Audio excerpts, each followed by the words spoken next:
방금까지는 김기현 전 울산시장을 떨어뜨리기 위해서, 낙선시키기 위해서 허위사실 제보를 했던 송철호 지금 현 울산시장의 경제부시장을 이야기했다면, 이번에는 그것을 편집한 청와대 행정관이 누구냐, 이걸 한번 짚어보면서 그 청와대 행정관이 김경수랑 고등학교 동문이라고 합니다. 그리고 윗선의 그림자를 이제 슬쩍 건드려 볼 때가 됐죠. 과연 누굴까요? 자, 일단 형 하는데 요 세 형제가 모조리 큰일 날 것 같습니다. 우선 왜 문재인이 또는 문재인 청와대가 송철호의 당선을 위해서 민주주의의 뿌리인, 민주주의의 근간인 선거에 개입을 해가지고 하명수사를 하고 이렇게 함으로써 민주주의 뿌리를 왕창 뽑아버렸을까요? 그리고 이 사건이 울산시뿐만 아니라 전국적으로 행해졌다는 첩보가 다수 저한테 제보되고 있습니다. 문재인 정부가 가장 신경을 많이 쓴 것은 아마 송철호일 것 같습니다. 이 송철호가 누구냐? 원래 이 세 사람은 정말로 친형제 이상급입니다. 부산지역 인권 변호사 3인방이라 해가지고 송철호, 문재인, 노무현 이 인연으로 인해 가지고 문재인이 송철호한테 철호형 이렇게 불렀고, 재인이 형 부른 거는 이 유재수입니다. 유재수가 재인이 형 이렇게 불렀고, 형 요 세 형제는 다 큰일 날 것 같습니다. 물론 부산지역 인권 변호사 3인방에서 노무현은 자살을 했고, 문재인은 어떻게 될지 모르겠지만 아마 임기 끝내기 힘들 것이고, 임기를 무사히 마치기 힘들 것이고, 임기를 무사히 마치든 마치지 못하든 아마 형사처벌을 피하기 어려울 것이고, 송철호는 얼마 되지 않아서 구속이 될 것 같습니다. 그러면 요 제가 빨갛게 자살 구속했는데 요게 딱 이렇게 이제 저 위로 붙어 올라갈 거 아닌가라는 생각이 드네요. 여기서 김태우 전 수사관의 이야기를 한번 복귀해 볼 필요가 있습니다. 감찰 결과 유재수 사건인데요. 유재수 사건을 왜 제가 여기 지금 설명을 하고 있을까요? 왜냐하면 여기서 윗선의 그림자를 추론해 볼 수가 있습니다. 자, 보십시다. 김태우 전 수사관의 이야기를 복귀하자면, 감찰 결과 유재수가 특정 업체에 특혜를 주고 골프채나 그림 선물 등을 받고 자녀 유학 비용을 수년간 받은 의혹에다가 벤처를 2대나 굴린 정황 등 대가성이 있어 보이는 비위 여러 개가 포착됐다. 이렇게 깊숙한 감찰은 비서관 선에서는 안 된다. 비서관이 그 당시 박형철입니다. 그런데 오더가 떨어졌으니 민정수석의 승인이 있을 수밖에 없다. 민정수석, 당시 민정수석은 조국이었습니다. 그런데 2017년 하반기에 유재수에게 공무원이 무슨 돈으로 자녀를 장기간 유학을 보냈냐며 계산액을 추궁하는 조사를 마지막으로 돌면 감찰이 중단돼 버렸습니다. 이인걸 반장이 특감반원 10여 명이 모인 자리에서 윗선의 지시로 중단한다고 했습니다. 이 윗선이 누굴까요? 조국이라고요? 제가 곧 설명 조금 드리겠습니다. 그 당시 특감반은 모두 분노했다. 이 인걸도 유재수를 개 XX라 욕하며 화를 냈다. 그러면서 보안 조심해라. 밖에서 유재수를 물으면 모른다고 해라고 했다고 합니다. 그러고 나서 얼마 안 지나서 유재수가 병가를 내고 몇 달 쉬다가 슬그머니 명예퇴직을 하더라. 징계도 수사 의뢰도 받지 않고 연금, 퇴직금 다 챙기더니 지난해 6월 지방선거 직후 강원도 사람인 그가, 유재수가 아무런 연고도 없는 부산시 부시장이 되더라. 특감 반원들 모두 놀랐다. 여기서 이 인걸의 거취가 바뀌고 있습니다. 청와대를 떠나 변호사로 있는 이 인걸도 이제는 조국이나 청와대를 편들지 않을 것이다. 조국의 부인 정경심의 변호를 맡았다가 관둔 것을 보면 손 들었다고 볼 수 있다. 여기에서 조금 더 깊은 곳으로 들어가 보겠습니다. 자, 봅시다. 유재수 감찰 지휘자는 민정수석 조국이었다. 조국은 자기가 가진 권력에 대한 의지가 강한 사람이다. 자신의 성인 아래 진행된 감찰을 누군가 뒤집으려 했다면 저항했을 것이 분명하다. 결국 조국보다 힘센 사람이나 세력만이 감찰을 중단하도록 요구해서 관철시켰을 것이다. 조국보다 힘센 사람. 조국보다 힘센 사람. 누구죠? 공식적으로는 그 당시에 임종석이가 위에 있었고 그 다음에 문재인입니다. 요 두 라인이 직속으로 그거 됩니다. 그런데 그럴까요? 여기에서 퀘스마크가 하나 딱 붙여놓고 그 당시 인사를 주물렀던 사람이 누구였을까요? 요 그림 잠시만 보고 넘어가겠습니다. 그 당시 문정부의 인사를 관장한 인사수석이 누구냐? 바로 조현옥 인사수석이었습니다. 조현옥 인사수석은 또 누구냐?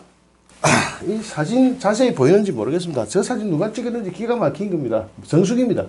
정숙이하고 손혜원이는 동기동창입니다. 숙명여고 동기동창입니다. 그리고 그 2년 후배가 바로 조현옥 인사수석이었습니다. 그 당시에 이것을 이른바 숙명여고 김해옥 3인방이라고 불렀습니다. 자, 봅시다.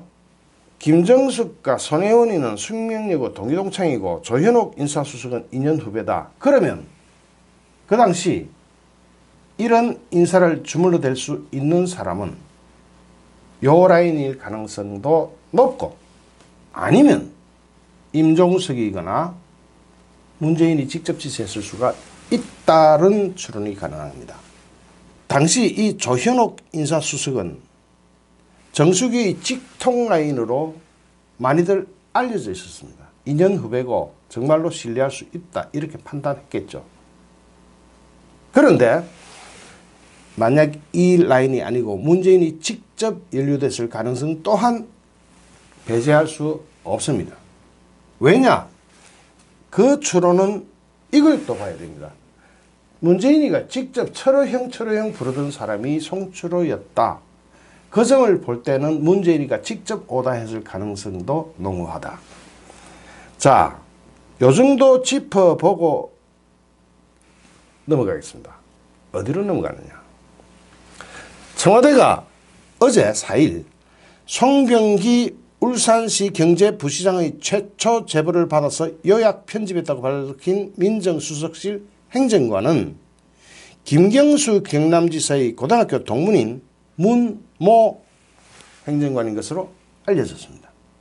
문 행정관은 6급 검찰수사관 출신이고 주로 부산지역 검찰청에서 일했다가 2000년대 후반 서울로 올라와서 주로 대검찰청 범죄정보과 등에서 정보활동을 했다고 합니다. 이 문 행정관은 상당히 유능했다고 합니다.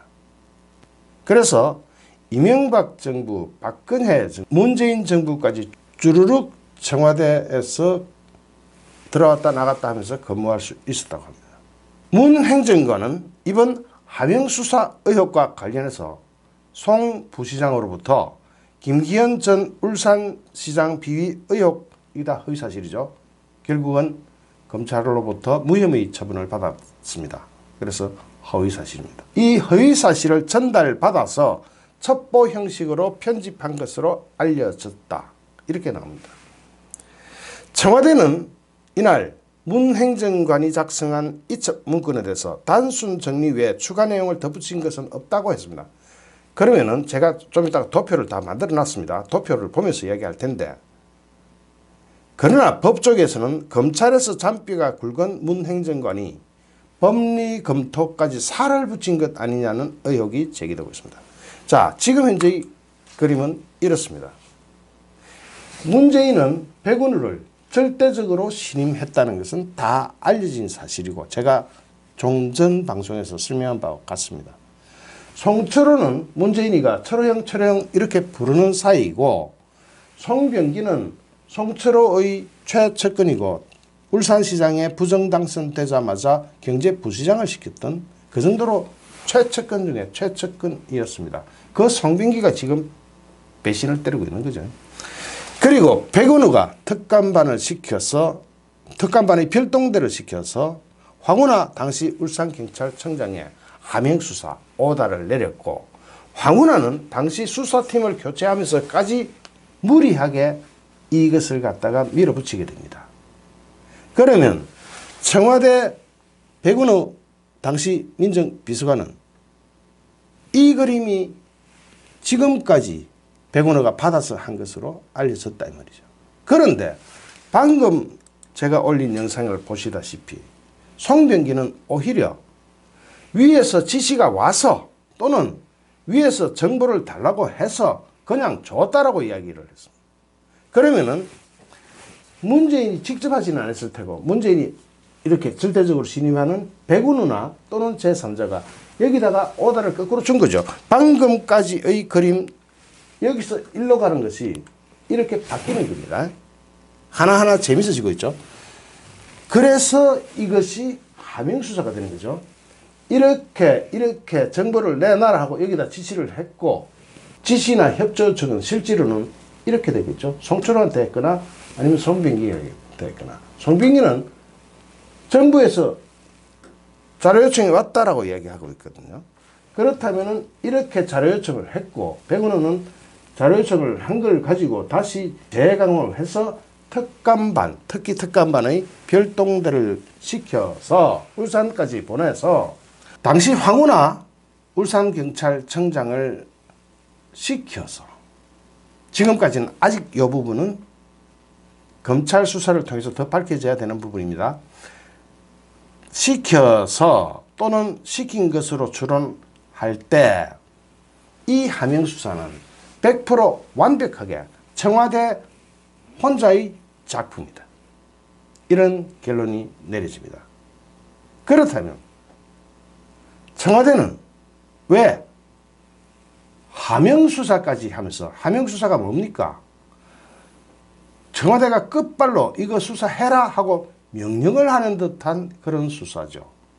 수사 청탁, 청탁 수사 뭐 이런 겁니다. 이렇게 해서까지 송철호를 당선시키고 싶었느냐는 것은 바로 이 그림을 볼 때 이해가 되실 겁니다. 이 3인방은 형제간보다 더 친한 사이라고 봐야 되겠죠. 그러니까 민주주의고 나발이고 다 떠나서, 민주주의 뿌리가 선거 아닙니까? 민주주의고 나발이고 다 떠나가지고 그냥 자기네들끼리 다 헤쳐먹겠다.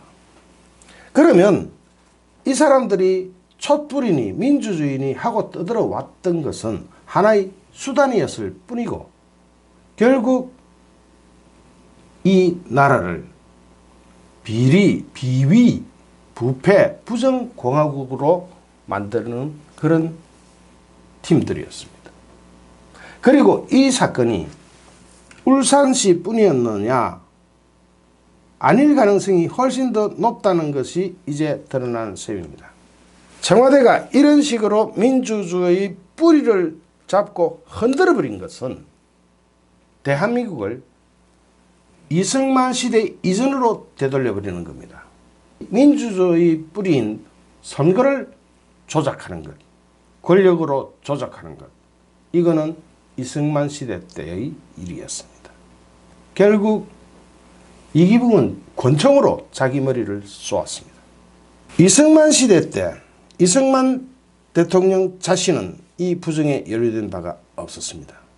이기붕이 했습니다. 그러나 이제는 문재인이 직접 연루되어 있는 것으로 추론이 되고, 만약 그것이 드러난다면 대한민국 역사상 최초의 일이 됩니다.